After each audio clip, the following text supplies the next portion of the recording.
Hare Krishna. Om Ajnantimirandhasya Jnananjana Shalakaya Chakshurunmilitam Yena Tasmai Shri Gurave Namah. Namo Vishnupadaya Krishna Pristhaya Bhutale Srimate Bhaktivedanta Swami Iti Namine Namaste Saraswate Deve Gauravani Pracharine Nirvishesha Shunyavadi Paschatya Deshatharine Jai Shri Krishna Chaitanya Prabhu Nityananda Shri Advaita Gadadhar Shivasadi Gaura Bhakta Vrinda Hare Krishna Krishna Krishna Hare Hare Hare Ramo Ramo Hare Hare Hare Krishna. So I'll briefly speak about this is 13th chapter in the first canto of Srimad Bhagavatam. There is a chapter about Dhritarastra quits home. So in first canto of Srimad Bhagavatam, there are 19 chapters. So the 12th chapter is about the birth of Maharaj Parikshit. After that, this chapter comes. So Vidura, who is hearing from Maitreya, so when he heard the story of Prachinibhari, Prachinibhari is one king who is very much engrossed in the Karma Kand activities. So when he heard that how he got delivered, so then Vidura comes back. He comes back to the palace so that he wants to hear about, he wants to deliver Dhritarashtra, like that. So I'll speak about some of the initial lessons. Some of you might have already read this chapter. In brief, I'll tell about the chapter. So in this chapter, Vidura comes back, and as soon as Gandhari, Dhritarashtra, Yudhishthir, as soon as all the people, Kunti, they all got to know that Vidura has come back. They gave a grand welcome to Vidura, and they all were so happy. They were so happy when Vidura came back. They felt as if the life has come back. And they fed him nicely. And then Vidura took rest. And then Yudhishthira Maharaj is inquiring about how the people are there in Dwarka. And then he inquiring about various things. Vidura replies about all the things except the annihilation of the Yadu dynasty. And after that, Vidura started preaching. So essentially, this chapter is preaching of Vidura, because Vidura has not come back to stay back. He has come back to uplift the consciousness of Dhritarashtra, who has got stuck up in the family life. And Vidura wants to help him so that he can get enlightened and get awakened to the goal of life. So Vidura's heavy preaching is there in this chapter. And when Vidura preaches, Vidura has preached previously also, but this time with more loaded realizations after going to the holy places. And when Vidura preaches, immediately the Vairagya awakens in the heart of Dhritarashtra, and middle of the night, Dhritarashtra leaves palace. And Dhritarashtra leaves, behind that Gandhari leaves, and then Vidura leaves. And next day morning, Yudhishthira Maharaj gets up and nobody is there. And then he starts lamenting. And then Narad Muni comes and he also gives some instructions like that. So I'll discuss some of the lessons from this chapter of Srimad Bhagavatam. You all can go through the chapter at your leisure after that. Again. So the chapter begins with the warm welcome of Vidura in the palace by Yudhishthira Maharaj, all the Pandavas, Kunti, Gandhari, Dhritarashtra. like that. They have so much affection for Vidura, like that. Even though for so many years they were not in touch, because Vidura left for the forest and then he was visiting all the pilgrimages, and for these so many years, practically there was no touch. So we can see that how the selfless service leads to bond, very deep bonding without any external communication. There was no external communication between Vidura and these Pandavas and Gandhari, Dhritarashtra for so many years. But Vidura has rendered such selfless service for so many years, the hearts were very much united. And nowadays we find so many communication devices, and most of the times people are online. Even the devotees are online, but they are disconnected. So Shastra teaches us it is through the network of selfless service. The hearts gets connected.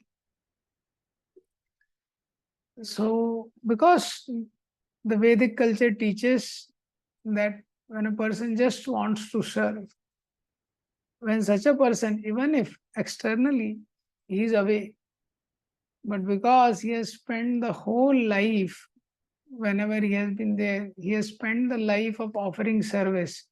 When he comes, there is a great joy of reception.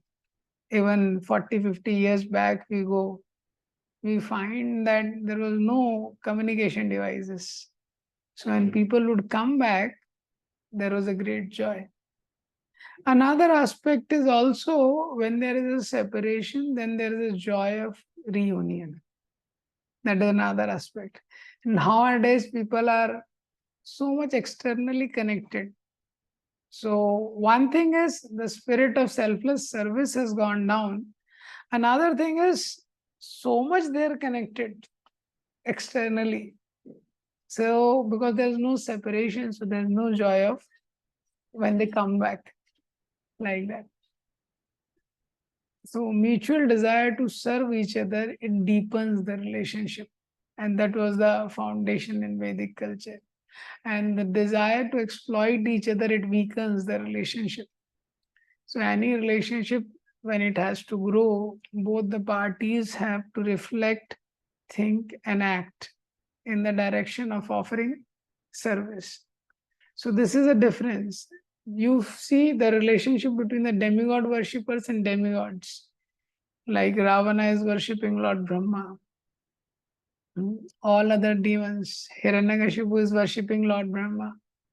And other demigods worshipper, they are worshipping Shani, they are worshipping Shiva. So the worshipper is selfish, and the demigod also he just want to get rid of them. So they are forced. Hiranyakashipu did such a tapasya, Brahma was forced to come like that. And then Brahma just want to get rid of him like that. So that kind of relationship. Why? Because both are selfish. There is a selfish relationship. But the relationship between the pure devotees and the Supreme Lord, it is totally different. Tvam bhakti dham nasi maya niruddha. The Supreme Lord wants to offer them everything, but the pure devotee doesn't want to take anything. That kind of relationship they have. So that relationship, we find it so deep that Krishna is captured in the heart of the pure devotee. Sadhunam hidayam vayyam, sadhunam hidayam praham, madanyatena janati naham tebhyo manakripi. तो भगवान बोल रहे साधु ना साधु फिर ग्रस्त हृदय. I am captured in the heart of the devotees. That way. So that relationship is very, very pure. Another beautiful thing we will find in this chapter talks about also the character of Yudhishthira Maharaj. What is the character of Yudhishthira Maharaj? So Yudhishthira Maharaj has so much gratitude. So he is telling to Vidura my dear uncle, you have come back. And Yudhishthira Maharaj remembers all the incidences, all throughout how Vidura has saved Pandavas. Vidura was partial to the Pandavas in one way. So all the intrigues, all the planning and the schemes, evil schemes of Dhritarashtra couldn't become successful. Why? Because Vidura would help the Pandavas. Dhritarashtra planned to burn them alive. Dhritarashtra planned to seize their kingdom. So always Vidura would interfere. Many times Vidura would hint the Pandavas that way. So Yudhishthira Maharaj is remembering all that. That is one part of the chapter. But Yudhishthira Maharaj is not only grateful for Vidura, Yudhishthira Maharaj is also grateful for Dhritarashtra. In the same chapter, you will find later Dhritarashtra, Gandhari, they become detached and they leave home at the midnight. So when they leave home at the midnight, Yudhishthira Maharaj gets up, he started lamenting, where is my blind uncle? And where is my ascetic aunt Gandhari? तो ये लोग कहाँ चले गए रात में उनको तो he was blind, he is not able to see. And then Yudhishthira Maharaj started remembering when my father left, my uncle took care of me. He's remembering that. Dhritarashtra took care of me and he gave us shelter. All that he's remembering. Why he has left? Maybe I was not able to serve him properly. Maybe because of that he has left. So the point is, this gratitude in the heart of Yudhishthira Maharaj is very, very special. Somehow pure devotees are tuned in such a way they are always able to look for the essence. Actually, सारा जितना षड्यंत्र पांडवों के साथ हुआ है वो सब में धृतराष्ट्र इन्वॉल्व है, and it is just because of Dhritarashtra. But Yudhishthira Maharaj is only remembering the good, what good he has done for me. So gratitude is not saying thank you. Thank you is many times after saying thank you, people finish off the gratitude. Because what good a person has done for me, when a person remembers it throughout life, that is gratitude.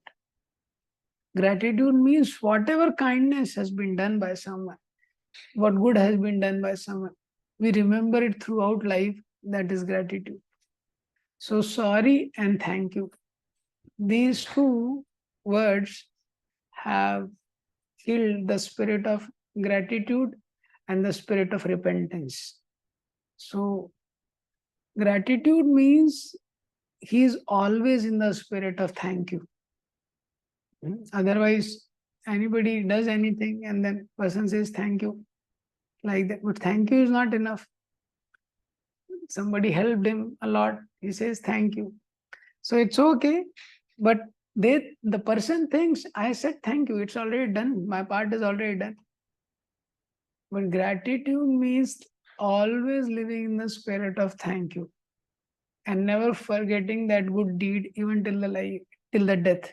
So that's how Yudhishthira Maharaj is remembering even the smallest or the apparent good deed is done by even Dhritarashtra. Like that. And sorry means person is always repentant for his mistake. Not just sorry is enough. He is always repentant for mistake he has done. That is the meaning of being in the spirit of repentance. So Dhruv Maharaj, life we can see this. So Dhruv Maharaj, when he was a 5-year-old, he has a material desire. Supreme Lord personally came, gave his darshan. 36,000 years Dhruv Maharaj ruled. All throughout his life, he was always lamenting, I have material desires. He was always repenting over it. I had material desire, like that. And he was very grateful for his mother Suniti. So how much he was grateful till the end. In the end of his life, he was grateful for Mother Sunita. So when Dhruv Maharaj was going to the spiritual world, the Vaikuntha airplane descended. And when the Vaikuntha airplane descended to take Dhruv Maharaj said, "Oh, I cannot go alone. My mother helped me." So he was, even at that moment when the plane for the spiritual world is coming, he didn't forget the favor of his mother. And before going, he's going to the spiritual world. What all rishis were there nearby, he thanked all those rishis. Actually, the rishis had not gone to the spiritual world.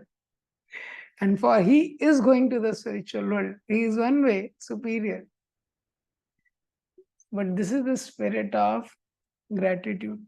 So Radhanath Maharaj says the gratitude is one quality on which all the higher stages of bhakti are resting upon. Gratitude is one quality which attracts all the good qualities, because gratitude means it's an attitude. When person is having this attitude, that he's always grateful for what is being offered, then that person is offered more, like that. So it's very interesting that in the same chapter, in the beginning, Yudhishthira Maharaj is reminded of, and he tells that, "My dear uncle Vidura, you saved us." So, and he's telling, you saved us from arson. Arson means poison, and you saved us from being burned alive. So he says that, तो युधिष्ठिर महाराज को याद है कि हम लोगों को आग में जलाया जाने वाला था, आपने बचाया। तो कौन जलाने वाला था आग में? तो धृतराष्ट्र का ही प्लान था। हाँ, उसमें तो दुर्योधन भी कम इन्वॉल्व था, वो मेन धृतराष्ट्र का ही प्लान था। तो वो भी याद है युधिष्ठिर महाराज को। उसी चैप्टर में उनको याद है कि वो उनका प्लान था, लेकिन उसी चैप्टर में he is expressing gratitude for Dhritarashtra. It means what? That seeing the good even in the person who may not have the best of the intentions for us always. So Yudhishthira Maharaj is not just seeing the good in someone who is a great soul like Vidura, in which anyone can see good. He is able to see good even in a personality like Dhritarashtra, because that's how he is being tuned that way. So it's very amazing that how he... Now Vidura returns, the third lesson comes that Vidura returns back, but he has returned back not to enjoy but to enlighten. Like that.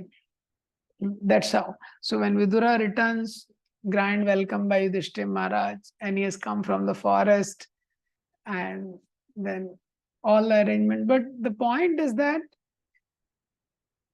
he is very clear about the goal, Vidura, why he has come back. The only reason for Vidura to come back is he wants to give enlightenment to Dhritarashtra, who has got stuck up at home. So purpose of our effort should be connected to pleasing Krishna and helping others to take shelter of Krishna. These two purpose should be there behind our efforts. One is to please Krishna, and second is to take shelter of Krishna. Whatever activity we do, what is the motivation behind that? That is a very important thing. What is the difference between Dhritarashtra and Vidura? That Dhritarashtra life also so many difficulties and calamities came, but he did not give up the desire to enjoy. Is it not? Dhritarashtra represent a person who is so attached. So many calamities came to enjoy. First he was born blind, and then after that his sons got defeated. Then after that, one by one, all the sons got killed. 100 sons got killed. So he has also got through so many crises, but the crisis could not awaken the detachment in his life, and he could not turn towards Krishna. Neither he would give up the desire to enjoy. That is Dhritarashtra.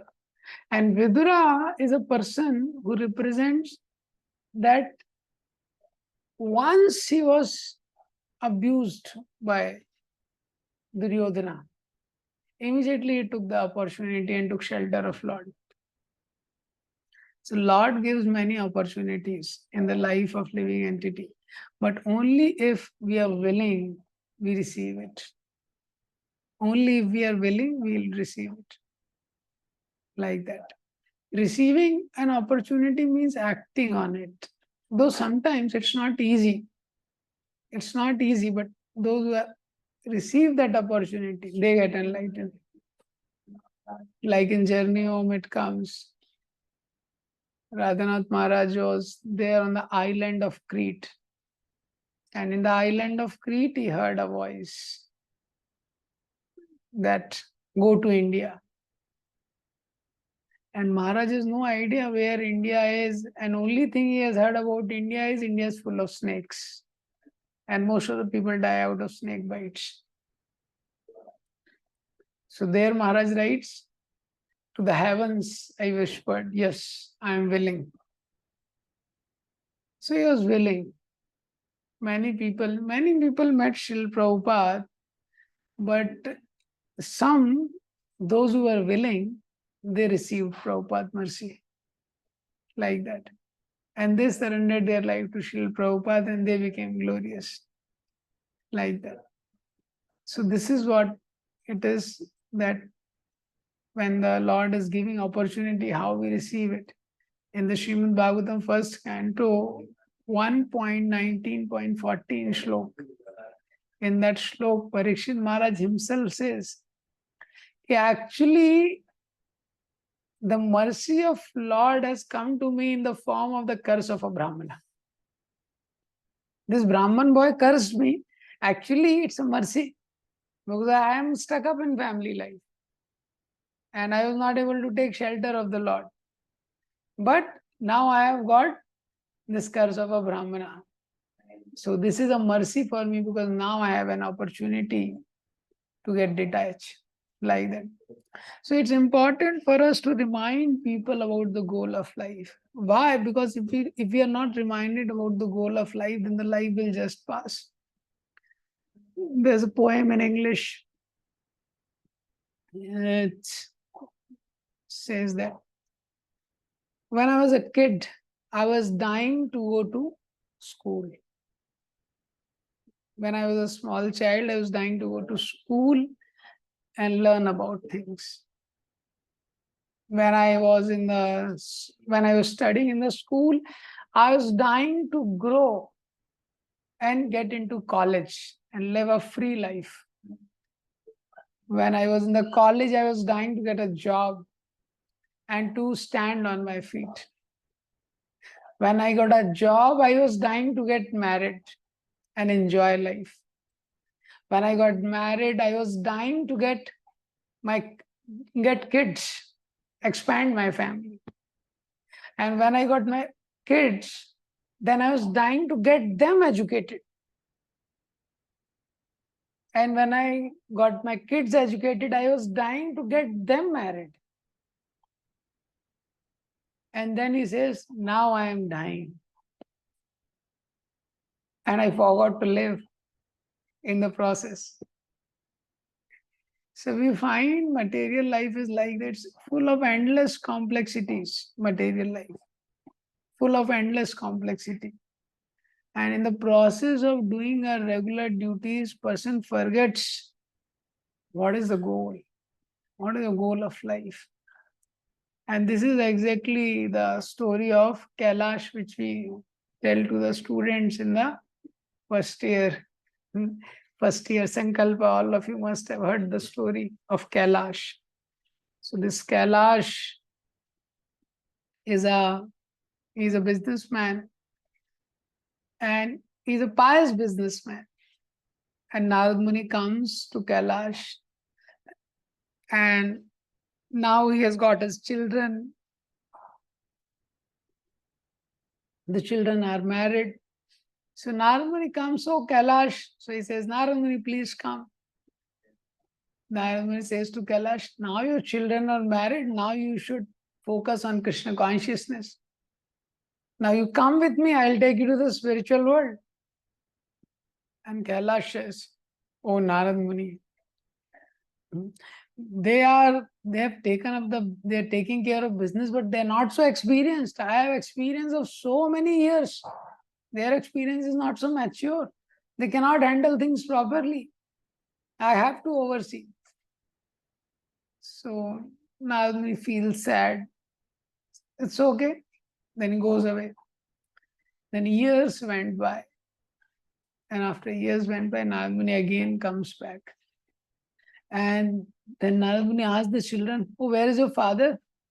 And the children says, "Oh, he passed away. He died." So Nagmuni feels sad. And then as he was going, there was a dog. The dog started barking. And the dog is again and again coming to Narad Muni. And Narad Muni, being a transcendental person, could understand the voice of a dog. And the dog says, "Oh, Narad Muni, don't you recognize me? I am Kailash. I am Kailash." Narad Muni says, "Oh." He says, "I am Kailash. I was taking care of this property and I was attached to this property. I have become a dog here." So Narad Muni says, "So unfortunate. Now you have got the body of a dog. Now please come to me. I can take you to the spiritual world even in this body." And the Kailash says, "Oh Narad Muni, these people are so careless. I have spent my life's energy in building this business, in growing this. And these are so careless people. That is why as a dog, I am taking care of the property."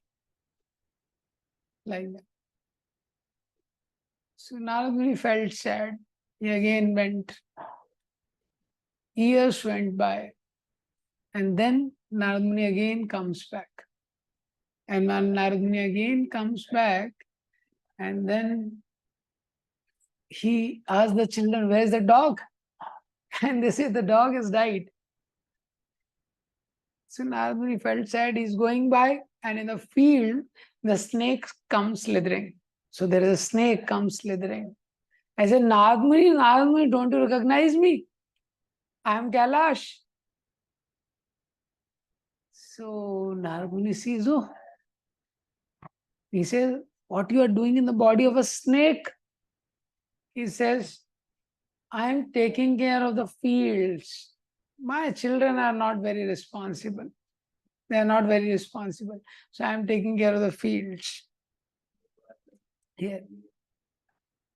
So Narad Muni says, "Now come to the spiritual world. I can take you to the spiritual world, same body." He says, "Oh Narad Muni, it's not the right time. I want to come. I have always told you that I want to come. It's my intention to come. But it's not the right time. They are not responsible yet." And then Narad Muni calls the children and says that, "See, the snake is there in your field. Better kill him." And they come with the sticks. So Maharaj says that practically in Bhagavatam, there is one character of Dhritarashtra. Prabhupada writes in the purport that practically there is a Dhritarashtra at every home in Kali Yuga. Like that. In every home, the situation is like that. People want to postpone spiritual life. Like that. For the fag end of life. But we do not know how long we are going to live. Postponing spiritual life is never a intelligent choice. It is never an intelligent choice. And for what the living entity postpone spiritual life? Generally, for expanding material life. But material life is fixed, and in material life is not only fixed, material life is to great degree it is decided like that. We will not be able to make very big changes even by working hard in material life. So that is why it is important to work honestly. But at the same time, we have to also know in the heart that we will not be able to make tangible changes in material life even by working hard. That is why simultaneously one has to work for spiritual life. Dhruv Maharaj, this was his lamentation. Dhruv Maharaj was the materially ambitious person was Dhruv Maharaj. Nobody can be so materially ambitious as Dhruv Maharaj was. He wanted a kingdom greater than Brahma. Such kind of kingdom. So who can be so materially ambitious? The moment he saw the Lord, he started lamenting. Kachan vichinnam api divyaratnam.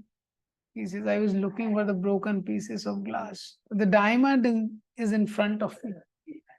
The diamond of devotional service was available and I was looking for the broken pieces of glass. Dhruv Maharaj lamentation was this. And for this thing, Dhruv Maharaj lamented his whole life. But what is the difference between Dhruv Maharaj and us? Dhruv Maharaj soon understood what is a diamond and gave up the broken pieces of glass. But most of the people are looking for the broken pieces of glass. They don't want to embrace or take to the precious diamond of pure devotional service. It is available to everyone. But we are more concerned with the broken pieces of glass of material wealth. And we can see how much quality time we are spending for our spiritual life. So glass and diamond look same.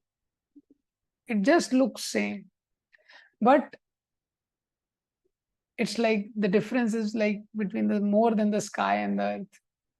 The glass has no longevity. It has not much use. It's no value. It's useless in comparison to diamond. And glass, it just cuts. It's not going to happen. And the diamond is so valuable. So spiritual life is like that. And the material life and spiritual life, this is the difference. But the problem is that glass pieces the glass looks like diamond. And because of its attractive look, it's not easy to give up. And that is why Prabhupada says there is a need of Viduras in Kali Yuga. In Kali Yuga, there is a need of Viduras. Only with the help of great souls can one understand that I need to get out of this. I have to focus somewhere else. This material world is created, Prabhupada gives example, material world is like a spider's web. How Krishna has created this material world, it's like a spider's web. So by seeing the spider's web, one can understand how this material world is. तो जो मकड़ी का जाला रहता है वो कैसा रहता है, उसमें कोई कीड़ा फंस जाता है जब, तो जितना निकलने का कई बार कोशिश करता है और उलझ जाता है. देखा है आपने उसमें, और उलझ जाता है, जितना कोशिश करता है और उलझते जाता है. कैसे उससे बाहर निकल सकता है? एक ही तरीका है. क्या तरीका है? केवल एक ही तरीका है कि जो व्यक्ति बाहर है वो जब उसको निकालता है, वही तरीका है. इसी तरह we all are stuck up in the material world. So the only way we can come out is when Krishna takes us out. When Krishna takes us out, or his pure representative takes us out, that is the only way the living entity can come out of the material world.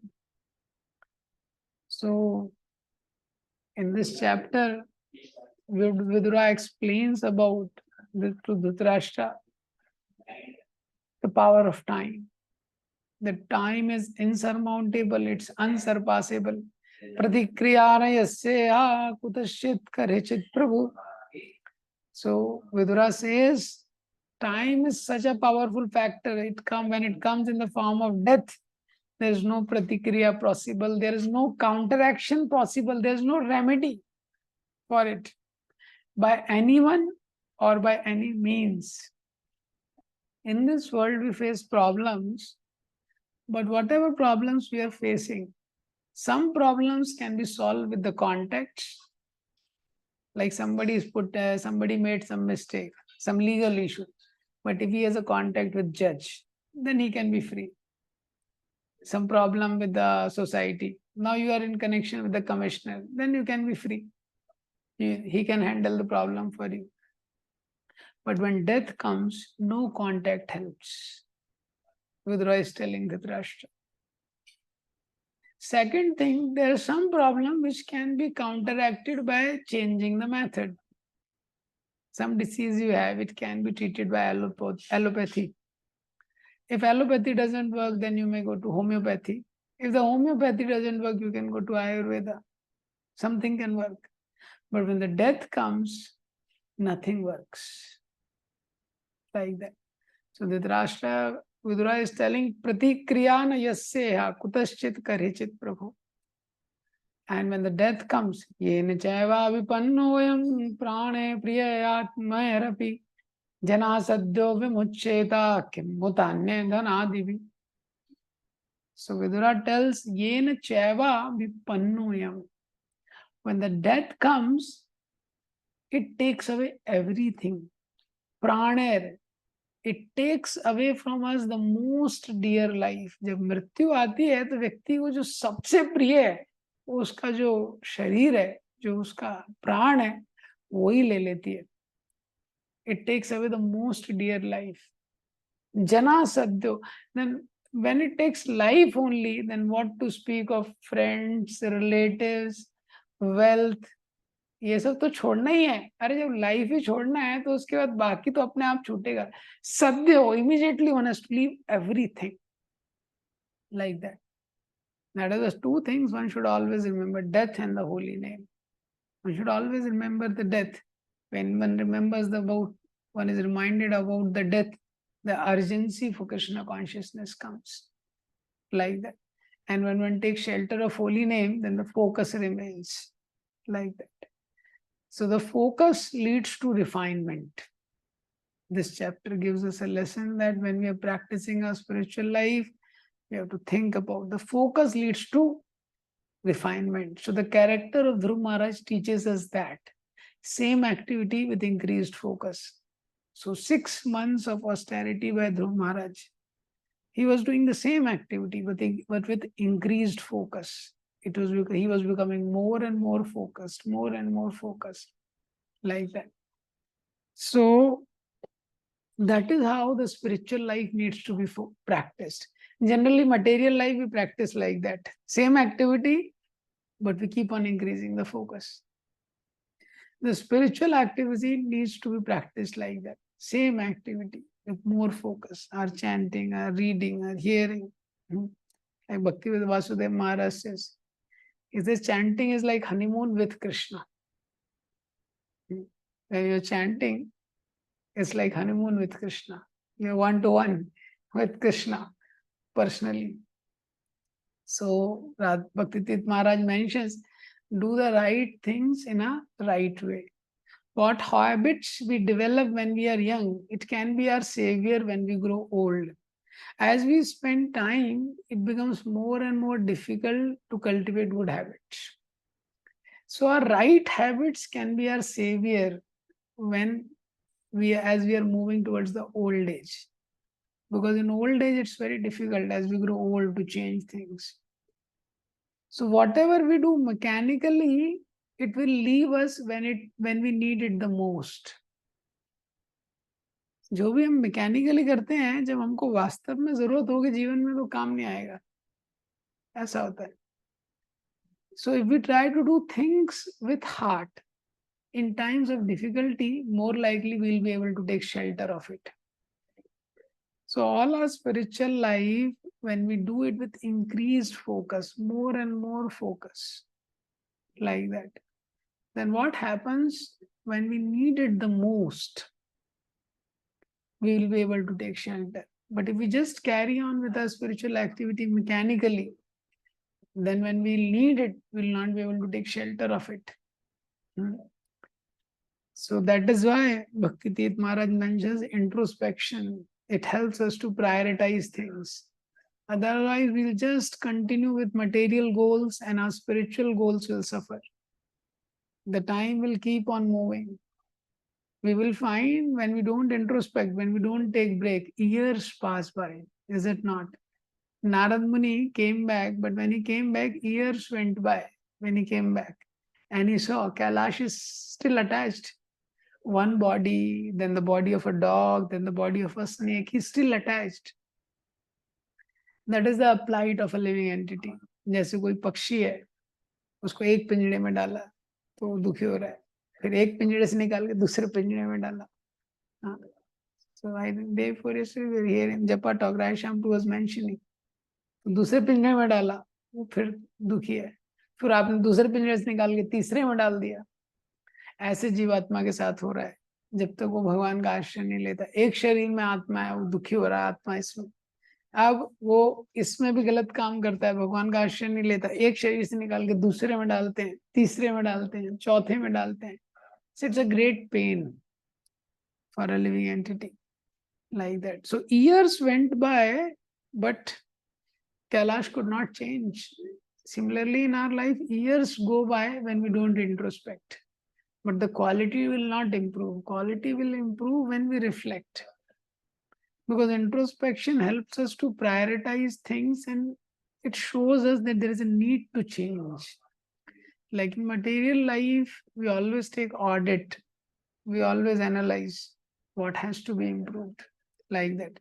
So because we introspect so much in material life, we keep on improving. Whatever direction we will introspect, in that direction we will grow. So in the spiritual life, when we introspect about the quality of our chanting, our reading, our hearing, the condition of our heart, then we will grow like that.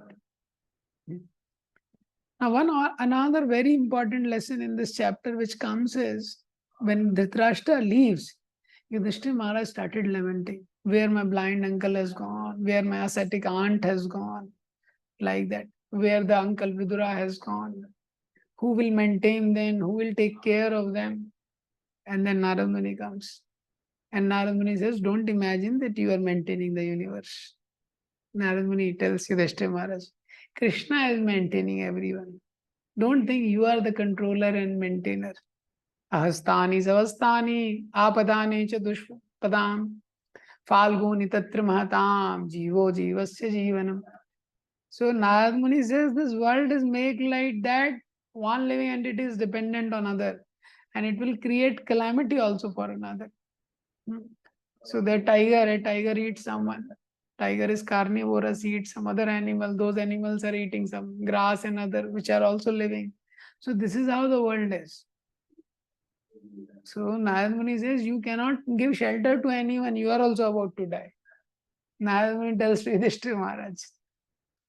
So this another thing we have to understand. We cannot protect or shelter anyone. It is just Krishna. Like that. We cannot protect or shelter anyone. So we can try to help people come closer towards Krishna. But that also within the boundaries. Like we find in 6th canto, Bharat Maharaj tried to help beyond boundaries and he got stuck up with deer. Like that. So we cannot shelter anyone in this world. We can only help within limits. So sometimes the children feel that my parents have taken a lot of pain to serve me, to take care of me. And they tell their parents, once I'll get a good job, I will remove all your miseries. Children say to the parent, tension mat lo. Once I'll get a very good job, I'll remove all your miseries. They think, so I'll earn 1 lakh per month, 2 lakh per month, 3 lakh per month. You may earn like that, but you can never make people happy. Because the world is designed like that no matter whatever you try, it remains dukhalayam. We are not taking care of them. Krishna is taking care of them. Who was taking care of them 30 years before, when you were not born? Is it not? And tomorrow, if we die, who is going to take care of them? It's the same person who always takes care. He is the person who takes care. Like that. And that is why this is also illusion. Sometimes people think, okay, if I'll get married and then my wife will also take care, then I will, two people will together take care. It's only Krishna's arrangement. Now suppose you get married tomorrow, the person gets married, not you, person gets married tomorrow. And he has a 2-year-old child and the person dies. Now the father dies. Does it happen or not? Is it not? It happens. And now The grandfather has to take care of 2-year child also and daughter-in-law also. Your father has to take care. The mother has to take care of the 2-year-old child also, daughter-in-law also. So the world is like that. We have to understand that we cannot change the shape of the world. So very, very vital lesson. We should take our spiritual life very seriously, what we have. That is the best thing we can do in this world. Understand that.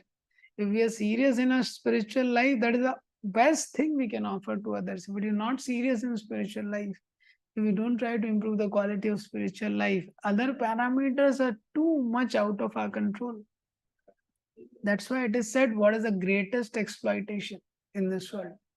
If someone takes all your money and cheats you, he hasn't taken much. He's not such a bad person after all. If someone steals your wife, not so bad. If someone blasphemes you and steals away all your dignity and prestige within this world, it's not such a serious thing. If someone kidnaps your children, cheats you, and takes all your property and leaves you on the street with nothing, not such a bad person. But if someone leads you into the illusion of wasting your human existence, that person has really cheated you. That person has really exploited you of the most precious possession you have, the human right to become God conscious. So that person is a thief and he has committed a serious harm to you, who takes you away from Krishna consciousness, like that. So we have to understand what is the most rare opportunity in human life. So we have responsibilities for family, we have responsibilities, we have to take care of our career and other things. But the prime thing in human life, which is a speciality of human life, which is the most rare opportunity in human life, is to be God conscious, like that, which needs more energy. Their energy has to be put. If we are not doing that, so that is why generally such people is the greatest cheater. But yet such thieves of our life, we make them our best friends. Many times we find in material life, we have such friends and such relatives who take us away from Krishna consciousness, and we are not able to understand that they are the greatest exploiters. Greatest exploiters. Because they are taking us away from Krishna. They are taking us away from Krishna. So Dhritarashtra life has Vidura teaches many valuable lessons come in this chapter. And one of the most valuable lesson is this, that one should understand the human life offers us an opportunity to live for the truth, like that. That is the greatest opportunity in human life, to live by Krishna consciousness and being focused. And it teaches us, if we are not careful, even while being a devotee or being surrounded by a devotee, Bhishma was nearby, Vidura was nearby, Pandavas were nearby, but Dhritarashtra was not ready. So if we are attached, if we are too attached, Krishna will make arrangements, but it takes a lot of time, like that. But it takes a lot of time. Only fortune of Dhritarashtra was that Vidura took a pain to come back and shake him up, like that. But Dhritarashtra represents deep attachment. So if we are attached, Krishna makes arrangement, but we are not able to see it. So it takes long time. So these are some of the lessons from Dhritarashtra pastime. Anybody has any comment or question?